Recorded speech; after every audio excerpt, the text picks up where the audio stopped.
Good morning, everybody. For those of you that I actually know all of you, and it's nice to see all of you again. Margie's my new best friend. We just met a few minutes ago, but we are taking session 4 out of 4 today. So today's our final session. I'm going to take a few minutes at the beginning to kind of go over sessions 1 through 3, just summarizing what we went over. Not to teach it all over again, just to let you know what you missed, because that'll be followed by a QR code to the YouTube playlist that will eventually have all 4 videos. Right now it only has 1 through 3 because we're in the process of making the 4th one. So if you were here and want to replay something, or you missed it and you want to listen to it, they are available on You Need to Marketing NC's YouTube channel.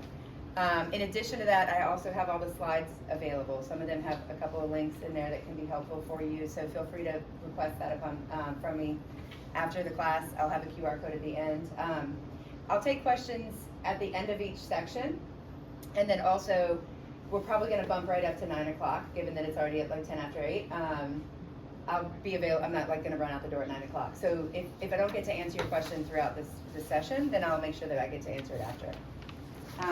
So today we're going to be focusing on ongoing content development for SEO goals and client retention. For those of you that aren't familiar with the word SEO, that's what I eat, sleep, and breathe all day long. It's called search engine optimization. It's helping you show up in the right place at the right time online.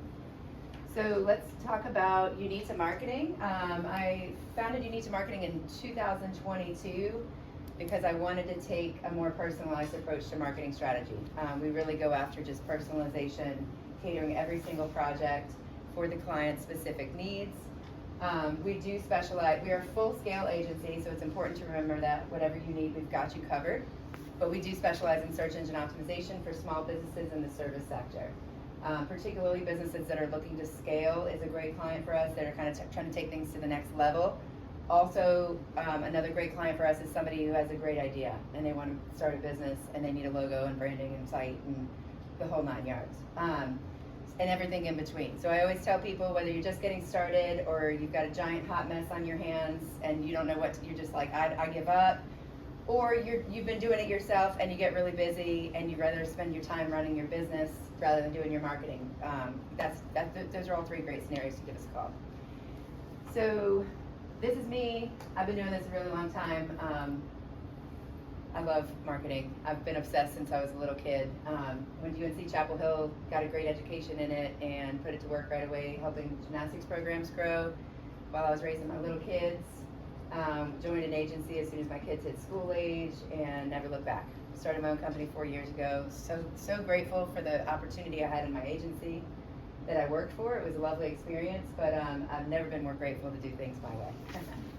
So if you're thinking about starting your own business, do it. I will be a huge champion for you amongst this whole HBA community as well.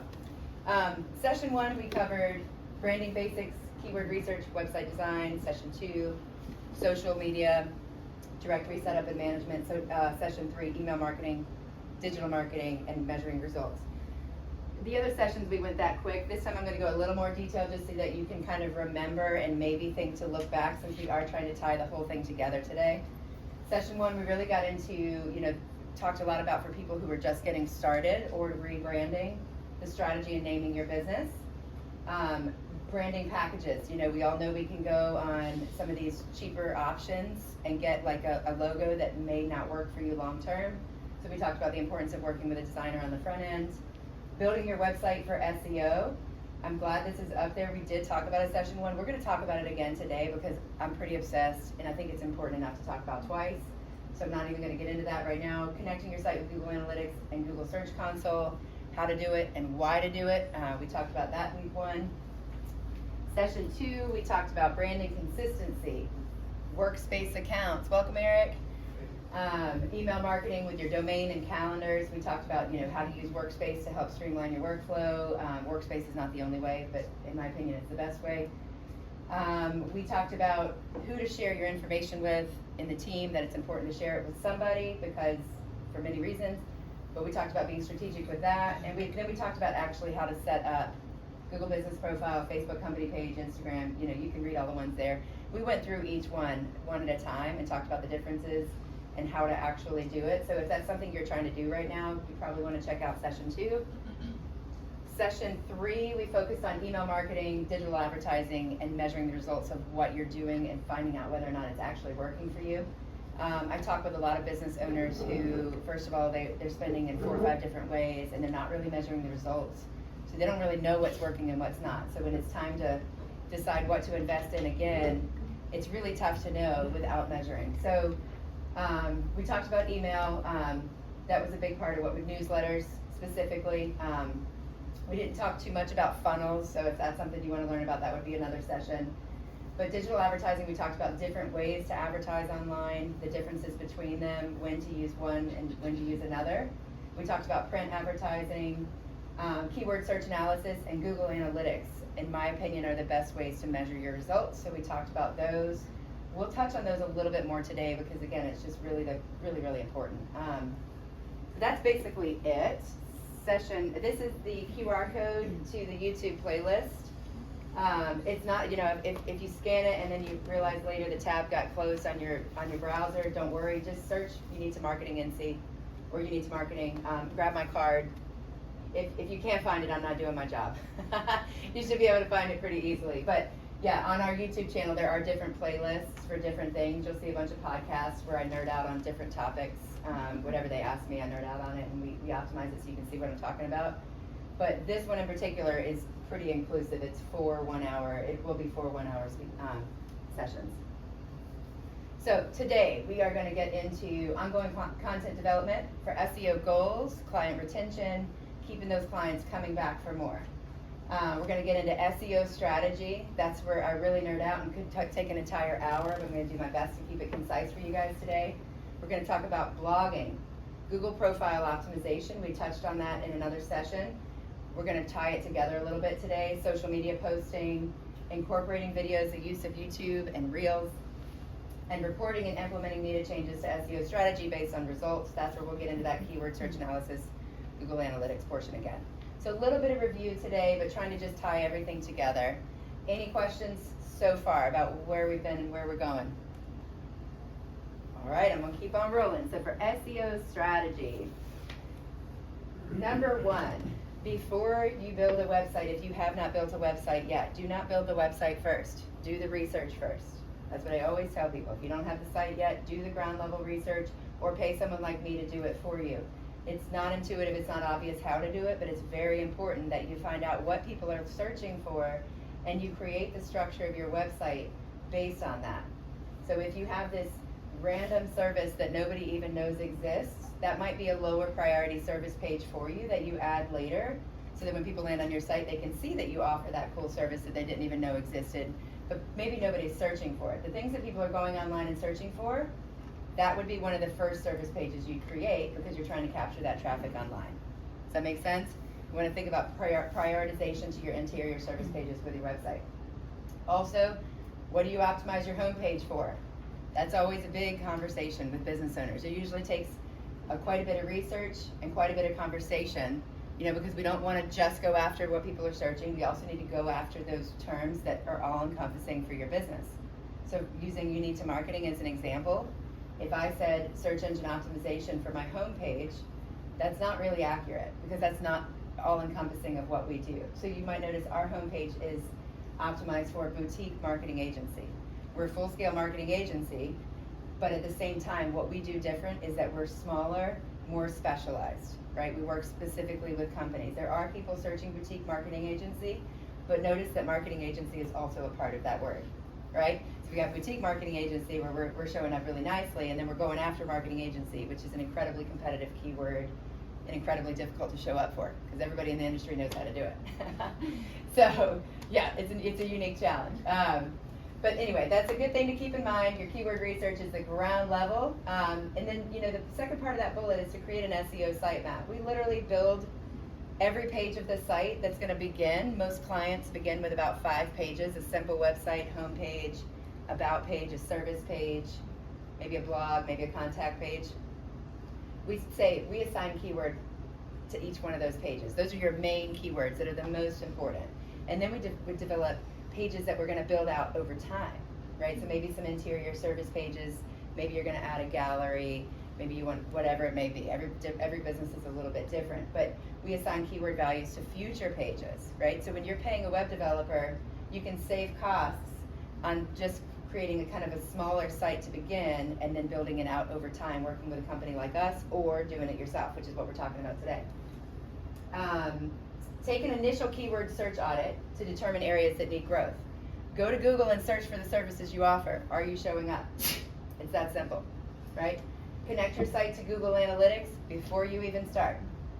So what that means is you tie your site to the back end of Google so that you can see, are people visiting your website?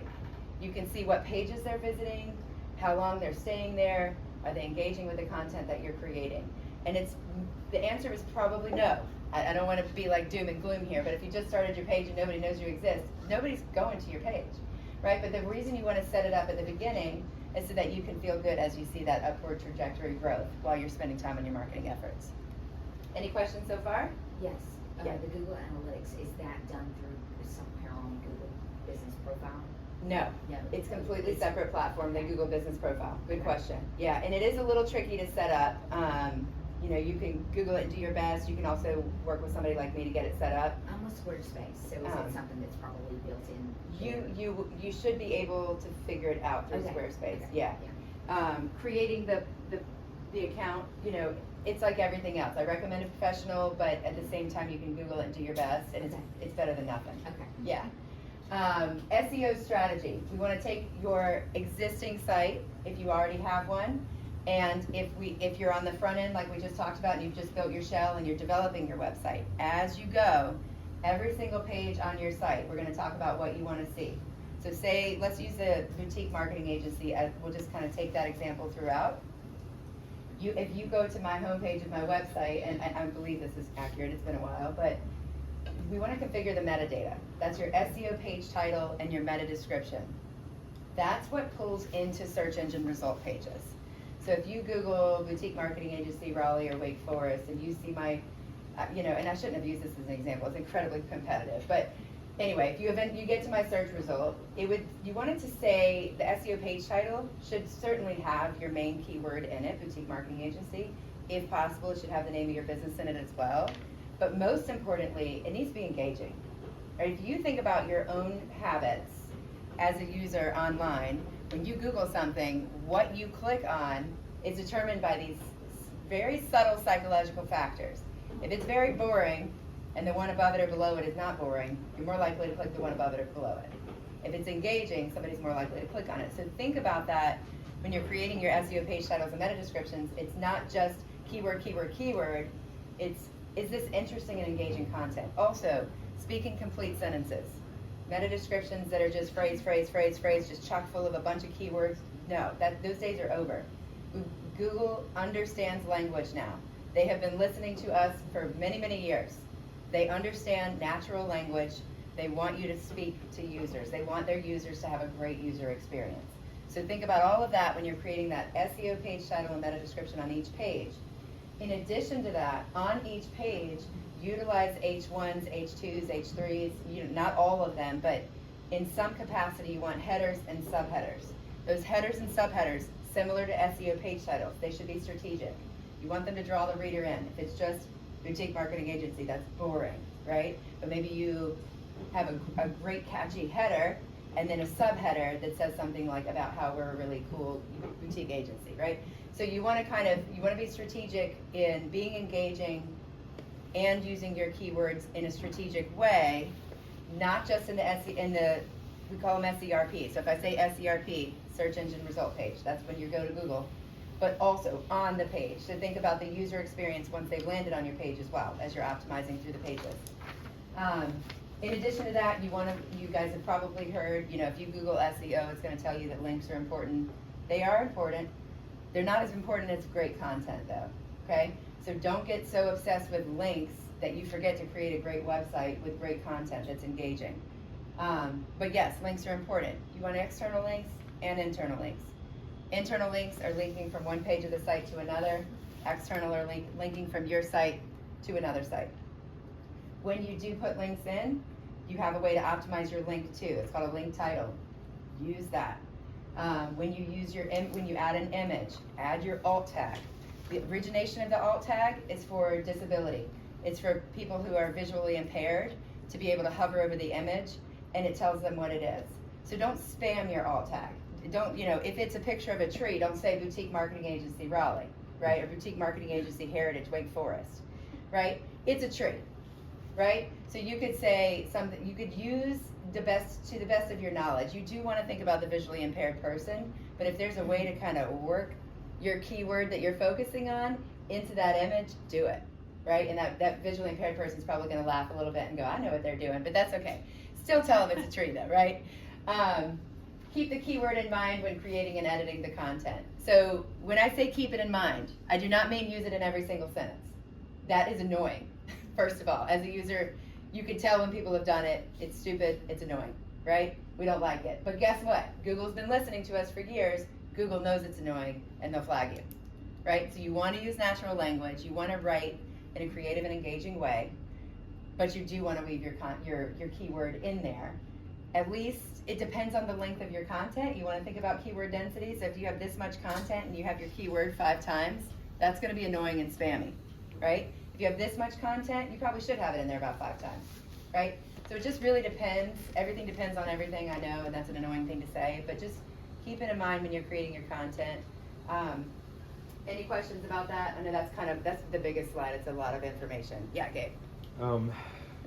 The link titles, Mhm. I'm confused by that. Are you saying the actual on-screen words, or is it behind the scenes as far It's as behind the scenes. It's for visually impaired people, so they know so where they're going. you're not referring to the alt text for that, are you? Alt tags refer to the images. Yeah. So visually impaired people can see the image by hearing the words of describing it. The link title tells them where they're going. Like the URL? Mhm. So anytime you do a link, I didn't get into too much detail just because it's a little too much, but Okay. there's your anchor text, which is your link text, which is what people see. That's clickable. Like, so if it's Yeah. contact me, your link text is contact me. Yeah. But your link title might be contact you need some marketing, right? Or contact our boutique marketing agency in Wake Forest, Okay. right? It might be something like that, a little bit more strategic, but it's still contact. It's not, hey, look at our boutique marketing agency. Yeah. It's relevant for the visually impaired, but it's also strategic. Okay. All right, planning out your content. This is the meat and the potatoes right here. This is where a lot of people end up coming to me after trying to do it themselves because you are busy running your business. But if you are doing it yourself, I highly recommend you zoom way out and plan for a long period of time, right? Not just the next 2 weeks, not just the next month. I think you should zoom out and think about, let me see how I've organized this on here. Okay, so I'm going to start with the center bullet. You want to zoom out and think about what you found in your reporting, which we'll talk about later. You're going to need to make adjustments for sure, based on what you're seeing in your keyword search audits, in your Google Analytics profile. But you also want to think about seasonality and relevance, right? I'm going to use Bird's Nest as an example here. We created a lot of content for Bird's Nest when they were first starting the first few years. And if we didn't think about the fact that last week was Valentine's Day, that would be really dumb. Because Valentine's Day is huge here, right? It's a huge day. It's a huge date night. It's a huge Galentine situation. I mean, it's just huge. There's a lot of different angles to approach it. And if you think about starting to publish that content on February 1st, you are late, right? There's a lot of opportunities that you missed. So you want to think about things like that as you're creating your content calendar. Make sure you're capitalizing on, Penny's got a personal training business. If you didn't capitalize on the January boom, I mean, you'd be remiss, right? And if you didn't capitalize on the slump that we all feel in December when we're stuffing our faces and pouring beverages down our throats like there's no tomorrow. I mean, you know what I mean? Like, you've got to think about these things as you're creating content, but you also want to think about your reporting, right? So if a particular keyword is dropped, maybe you find that seasonal content, but you find a way to weave a particular keyword strategy into that content, right? And relevance. Don't just publish to publish. Like, there's so much garbage out there. You guys, your inbox is full of it. Your social feeds are full of it. Don't be a part of the problem, okay? Create interesting information that's relevant to the people that care about your business. That's how you grow followers. That's how you build people that trust your brand, all right? Don't waste their time. So yeah, plan for 6 months of content. Be ready to make adjustments as needed.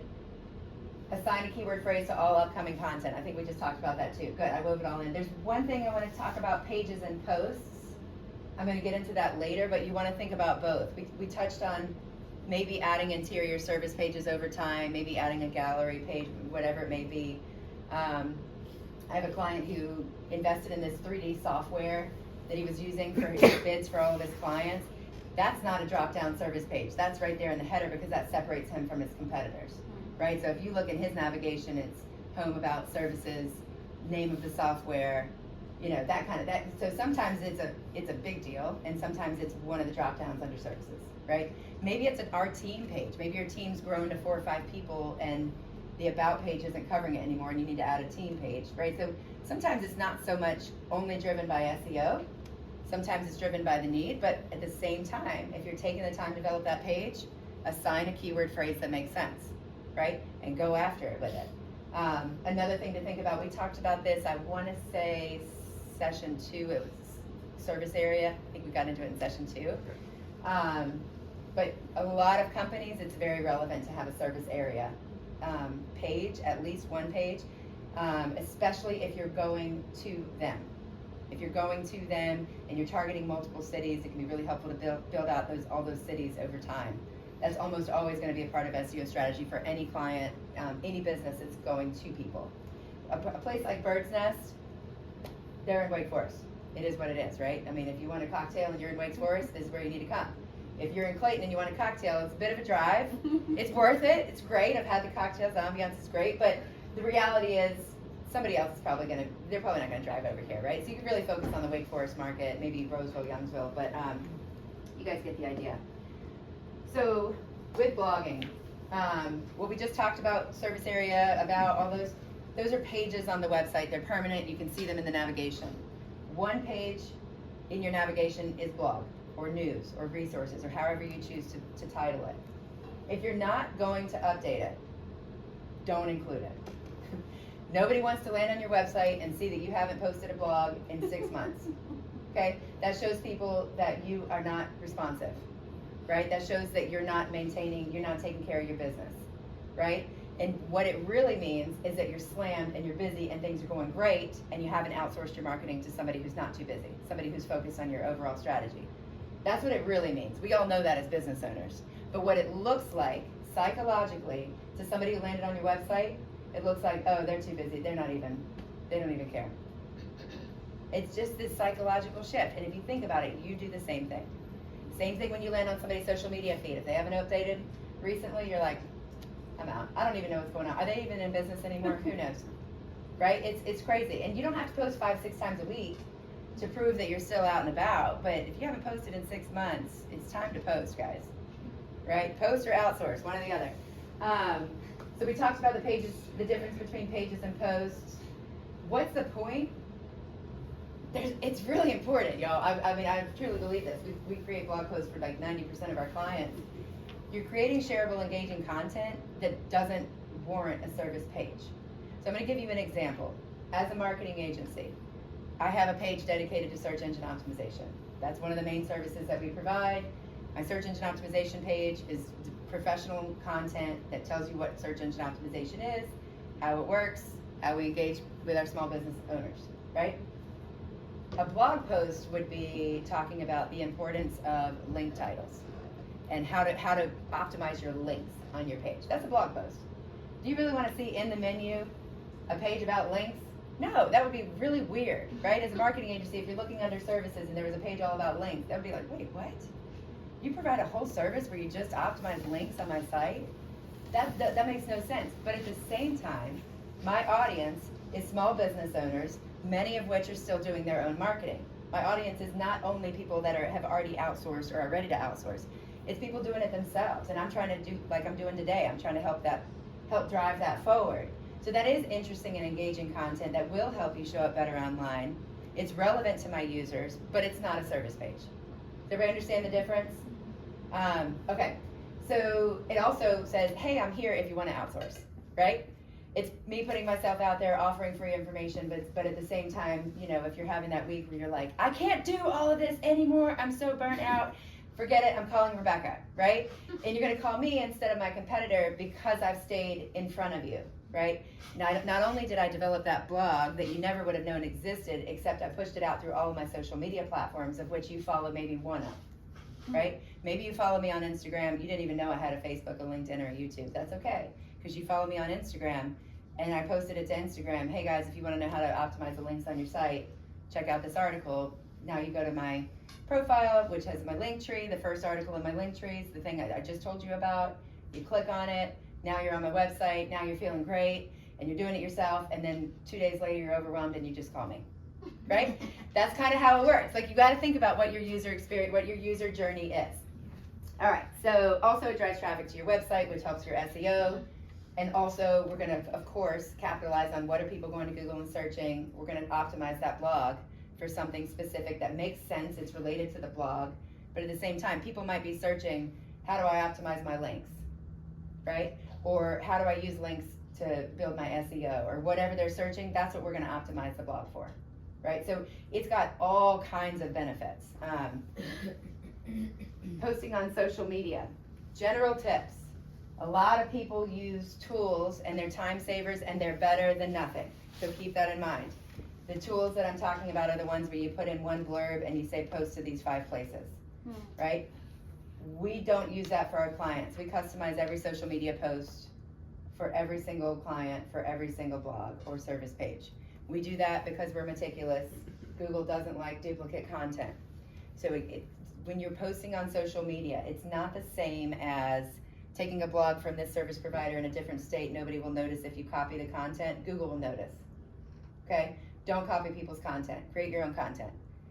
When you duplicate content like that, it's a major ding. It's called duplicate content, and it's like, you're gonna have a hard time showing up in search engine results. You're gonna look real fancy and smart when people land on your site, so we'll build you online credibility, but you're gonna have a hard time showing up in search engine results. Okay, can I ask a question then? Yeah. So when you put something into ChatGPT, and it, obviously I never just copy and paste what ChatGPT says, but I wonder, because isn't it that they're kind of pulling from all kinds of things? Would that also be seen as like, possibly you're copying somebody's content, even if you edit it a little bit?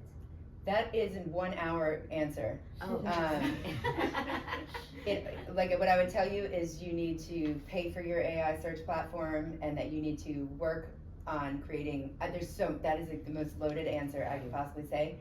But here's the quick answer I'll give you. Okay. If you are doing that, a quick way to check if Google took that content from somewhere else and put it in front of you for you to use is you can highlight 3 sentences in 3 different places, drop them into a Google search browser, and see if articles show up. I got you. Okay. You can quickly check your AI generated content and see if it exists somewhere else, and it might. Yeah. That's my short I don't answer. do it for ideas. I do it because I don't feel like I'm very good at writing. Everybody's doing it. It's just a matter of doing it right. Okay. You know what I'm saying? Like, it's not a problem to do it. It's just there's a right way and a wrong way. Okay. And I could actually spend a whole hour on that. That's a great idea for another topic another day. Yay. Yeah. I'll Yeah. come. Yes, Gabe. Aren't there like plagiarism checkers where you can Yes, plug but stuff they in? cost money. Okay. The way I told you is free. But yes, there are plagiarism checkers, and that would definitely be the easiest way. So But pay for, like, what would be your suggestion? my kids' teachers have them. I don't have a suggestion on one. Oh. Yeah, I don't have one that I recommend. I could ask my kids' teachers, because they put everything through those things. They're expensive though. They're typically okay. they're typically sold on like an enterprise level. Oh. Yeah, Yeah, okay. like universities use them. Okay, yeah, Yeah. and I'm not worried about it. I don't- yeah. That makes sense. The way I told you is like the free way for like regular people. Go to Google and drop it in there and see if it exists somewhere else Yeah, online. okay. Yeah. Okay, so going back to social media, we talked about, we don't want to create duplicate content on our website. It's not as big of a deal with social media. So if you are using one of those platforms that takes your one paragraph and posts it to 5 places, it's not like you're going to get blacklisted and not show up in any algorithms. However, it is something you want to consider. If you have the extra moment to recreate just slightly, same messaging, but said in a slightly different way, it is best practices to do it that way. The other thing to think about is your audiences are slightly different on each platform. If you're showing up on LinkedIn, you're talking to people that are in a professional mindset, right? We all have a professional mindset, and we all have like our little party hat, right? Sometimes you got your party hat, sometimes you got your I'm in my PJs and I'm scrolling and I'm watching a Hallmark movie and my dog's in my lap mode. Sometimes you've got your it's Saturday night, what am I gonna do mode? And then we've all got like our it's Tuesday at 10 a.m. and I'm on LinkedIn and I'm looking for business, right? When somebody's looking at you on LinkedIn, they're in business mode. You wanna talk to them in a professional tone. When somebody's on Instagram, it's a little more casual. Right? When somebody's on Twitter, it's really short. You don't have a lot of time. Right? So just think about your audiences. Instagram users skew slightly younger than Facebook users. That's another thing to think about. So just get in their heads when you're on there. The other thing to think about is the call to action is going to vary slightly, specifically with Instagram. I'm probably not giving you information to tell you that you can't add a link in an Instagram post. A lot of people do it anyway, hoping that the person is on a desktop and they highlight it, copy and paste it. Maybe they are on a desktop, and maybe they do that. What we recommend is link in bio, and if you have a link tree, that's your first link. If you don't have a link tree, then maybe you have your blog link as the link in the bio.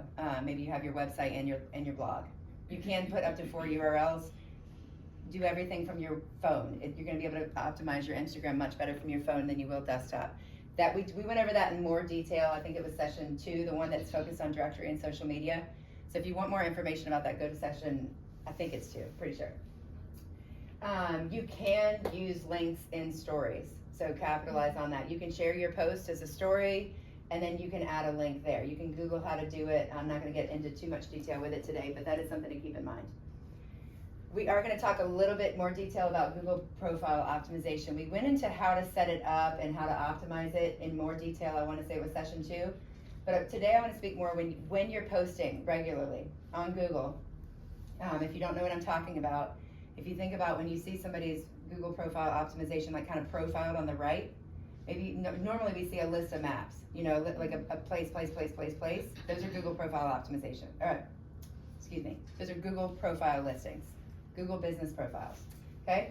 Every once in a while you see one profiled. Like if you type in unique to marketing, there's not another unique to marketing. So you're going to see me profile. That's my Google business profile on the right, and then you'll see my search engine results on the left.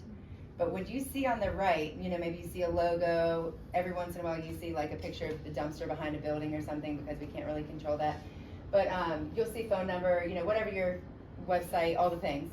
But down towards the bottom you see posts, and you can actually add posts to your Google business profile in the same way you would Facebook or Instagram. I highly recommend you do this. It helps you show up better in the Google map listings. But you want that content to be keyword rich. Think long and hard before you post it. You want your Facebook, Instagram, LinkedIn content to have keywords in it as well. But your Google profile is way more important than any of those things as far as generating business. Is this updates? Is this what you're talking about? Yep, updates. You can add events. You can add offers. Yes, use that. Use it, and use it wisely. Work keywords in, but don't stuff them in, right? So going back to the comment we talked about with blogs, optimize the content in a strategic way. If you post an image that's relevant to your business, also take the extra second to add it to the photos in your Google business profile.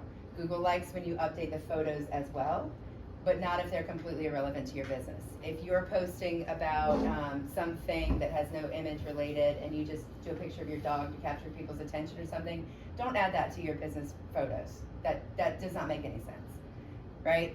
But if it makes sense, add it to the business, add it to the photos in addition to as an update. Does that make sense, everybody? All right. In addition to that, just because it's so important, I threw it in here, bullets 3 and 4. Take that second to look at your Google business profile when you're in there, especially if you're only getting in there once a month or so. Make sure your business description is still relevant. Maybe you've added a couple of services since the last time you created that description. Maybe it's time to update it. Maybe it says I've been in business 2 years, maybe you've been in business 3. I always recommend you say the year. I've been in business since 2022, then you don't have to update it. And they expand the categories that they offer regularly. Add services, add categories. You can add custom services now, that's new. You can add descriptions of your services. I mean, you can really beef that thing up and show up well. And if you have questions about that, let me know. We can do just Google profile optimization for you. A lot of people are starting to ask for that. Kind of set it and forget it kind of thing. Incorporating, any questions about the giant topic we just covered? It's probably 9 o'clock, it is 8:45. I'll go faster now, but I know that was a big topic. Any questions? Just gave away a lot of goods there. All right, so now we're gonna talk about incorporating videos into your marketing strategy. This is another thing that is really, really big right now. It's been important, but now everybody knows it's important. All right, so we're gonna talk about up there, when you take a video, like right now I'm videoing this, it's gonna be a video file, I'm gonna upload it to my YouTube. And when I do, I'm not just gonna have a blank page title and description. Just like we talked about with your blogs and your pages on your site, you wanna add an SEO page title and a meta description that will pull into search results. I mean, it shows up just like everything else. If you think about like your own search behavior, you see YouTube links show up and they can be engaging or not engaging based on what you see in the search engine results, yeah. Use keyword-rich content in there, and then beyond that, you get also an area to add a larger description. Utilize that area. If you're taking the time to create the video, if you're taking the time to upload it and add it to your YouTube, take the time to describe it to people so they know what they're looking at, and they know whether or not they want to invest their time in watching it. Especially, the longer the video, the more detailed your description should be. Because most people are going to see like this video, they're going to be like 60 minutes, I'm out. But if I tell them all the things we go over, kind of in order, and you can even say like in minute 10 we talk about this, and in minute 20 we talk about this. People can just zoom to minute 20 and listen to the part that interests them. It's better than them not listening at all, right? So add descriptions. Choose your thumbnail, people. If you don't, it's going to be the ugliest. It's going to be me like, like it's all, you got It to. literally is the truth. They pick the ugliest. Yeah, they're like, how about fonts, yeah. And I'm like, how? Why? Why? Yeah, choose your thumbnail, but it shouldn't be like a trait. It should be part of the video. Yeah. But make sure it's flattering, because they do not choose the flattering one. It literally is the ugliest one. So you can also take your video, like this. I'm going to use what we're doing here as a perfect example, and you can break it into small clips. So I just mentioned, in your description of the long one, saying minute 10 this, minute 20 this. What you can also do is actually go into the YouTube studio, and there's a bunch of other tools that do this. Somebody was just telling me they love Riverside. I can't personally endorse it. I've never used it. But they're like, it's dumb easy. Like, apparently it's a great way to do it. But you break your video into clips and have little short videos, So maybe your 1 hour video becomes 10 different videos of 2 minutes each, right? Where you're just talking about one topic from beginning to end. And do the same thing. Optimize the video. And you can have playlists on your YouTube where, you guys can look through mine and kind of see the way we're using it. Where with the long videos, you can see shorts, you can see different playlists. We have category, like a million playlists. There's like a content development playlist. There's an SEO playlist. There's a branding playlist. So you can do it, think about what the people that land on your YouTube page are looking for and give it to them, right? Create a playlist about that content and chock it full of videos. You guys can also look at Unita Yoga NC. That's my other business that I run. That's got a very robust YouTube channel, and that's a great example. There's intro to yoga, 13 videos. There's like only yin videos. There's only vinyasa. There's like themed flows, heart opening, like my lower back is tight. You name it, it's on there. And it's just a great way to kind of differentiate yourself from other people and like create trust when people land on your YouTube site so they feel comfortable working with you. Let's see. Professional video production. When to invest and when to do it yourself. Most of the time you can do it yourself. There's a tripod right there. If you want the link to order it on Amazon, I'll give you the link. It's fine. If what you're saying is interesting, most of the time you don't need professional videographers. If you're going to put it on the homepage of your website, if you're going to put it on your Facebook page and put $300 to boost it, take the extra time to have a professional videographer. It's amazing the difference. They cap it on either end with your logo, your contact info. They do these cool effects. I think it's absolutely amazing. I work personally with Jessica Woodall Photography. Her videographer's name is Anson. They're fabulous to work with. They create fabulous content. Their card is up there. They would be here, but they're at the QuiltCon right now, doing some good work over there. So anyway, they wanted to be here, but they're fabulous. But they're not the only ones. Work with a pro if you're spending money, or if it's going to get a bunch of coverage. Homepage, for sure, you work with a pro. Let's see. That's it.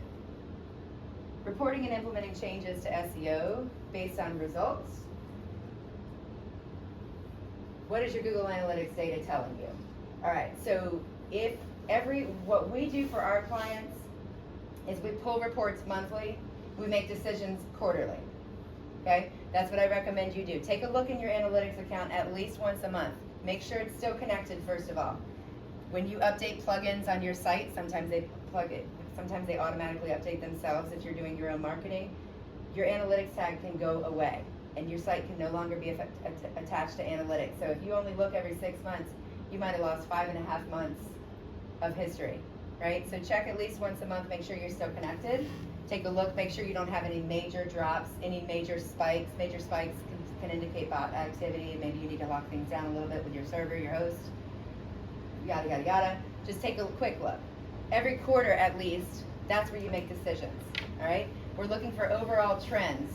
Search engine optimization is like the stock market. You're going to go up and down in keywords. We're looking for, are you going up and down like this, or are you going up and down like this? Same thing with website activity. Is your website traffic going up and down like this, or is it going up and down like this? If it's going down, you're doing something wrong. If it's going up, you're doing something right. Maybe you're spending money in a certain place. You can actually see, did that money I spent on meta ads last month generate traffic to my site? Maybe you got 1 billion impressions and you went from 50 website visits from Meta to 75. That is not worth your time. That was not worth your money. You did something wrong there.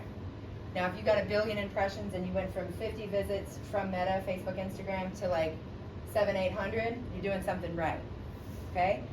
At the same time, you want to get a little more granular. We can see where traffic to your site came from. We can see, did it come from organic search results? Did it come from direct traffic? Did it come from the email campaign you just ran? Did it come from Google advertising that you just started investing in? Just because you're getting a lot of numbers doesn't mean it's working for you. Did those people engage with your site? Did they convert? Did they call you? Did they fill out a form? Analytics cannot track your phone calls.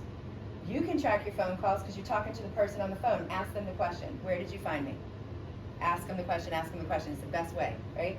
But the analytics can track your forms if you set it up correctly. It does not do it by default. You have to configure it. That's a whole nother session. Talk to me about it. Happy to set it up for you. But you want to see, are more people filling out forms from these places, right? So maybe you had a spike in meta traffic because you ran these ads, but then you see that the meta people, they run your site for half a second and no forms. Still wasn't worth your time.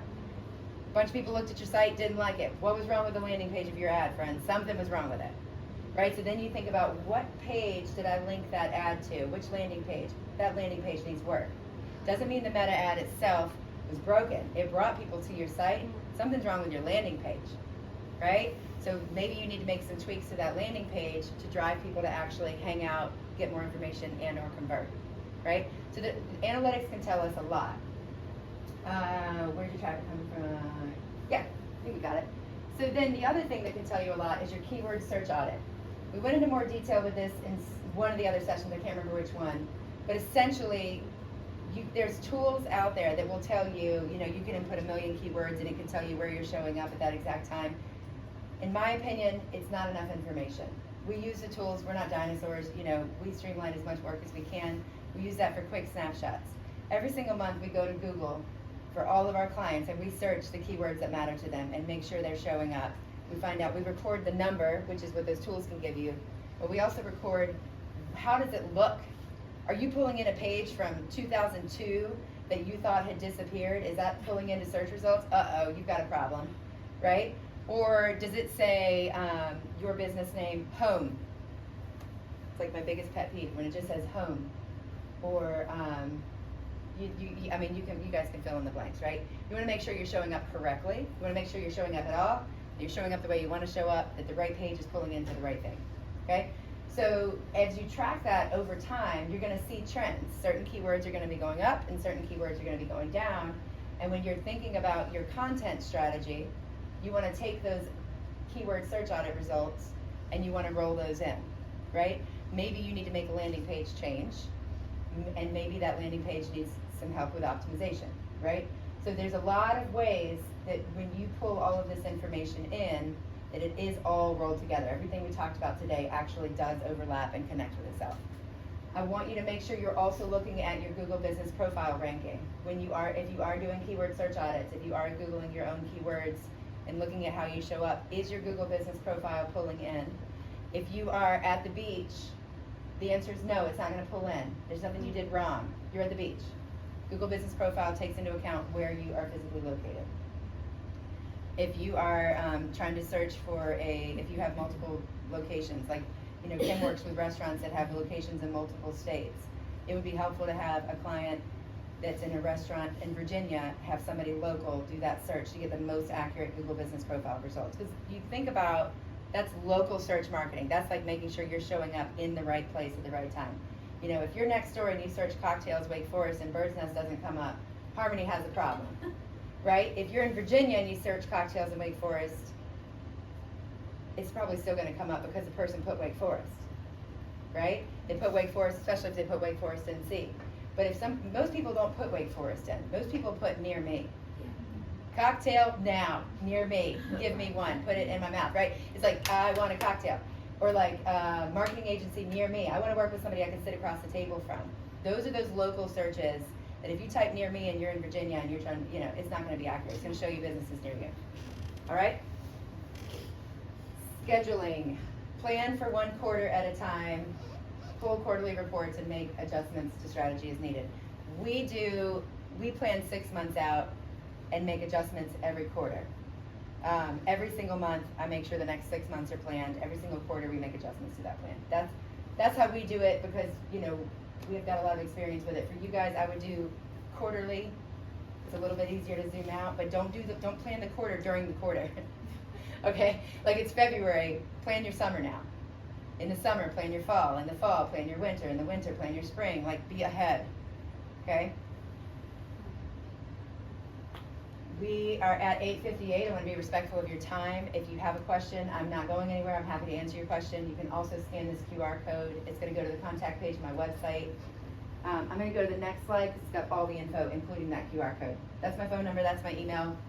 QR code will bring you to the contact page where you can also see all of that. You can also see my locations. One of them is my house, so make an appointment. Don't knock on my door. The other one's the loading dock. I'm usually there. You can find me there. But yeah, the contact form just goes to me too. So any way you want to reach out to me, I'm happy to answer your questions, happy to meet with you, discuss your specific scenario. And I wish you guys all the best of luck. Everything we talked about is on this one pager. Remember, slides are available, and that YouTube playlist, this session will also be on there too. I know I talked fast and tried to give you a ton of info. Reminder, HBA's meeting again on Monday at 8 a.m., either here or Blackbird. I'll be there as well. So if you got to run out today but you have a burning question, you can ask me Monday as well. All right, thank you guys so much for your time, and feel free to leave, and also feel free to ask me questions. All right? Yes. Thank you. Yes. Can I ask a question now? Yes, girl, go for it.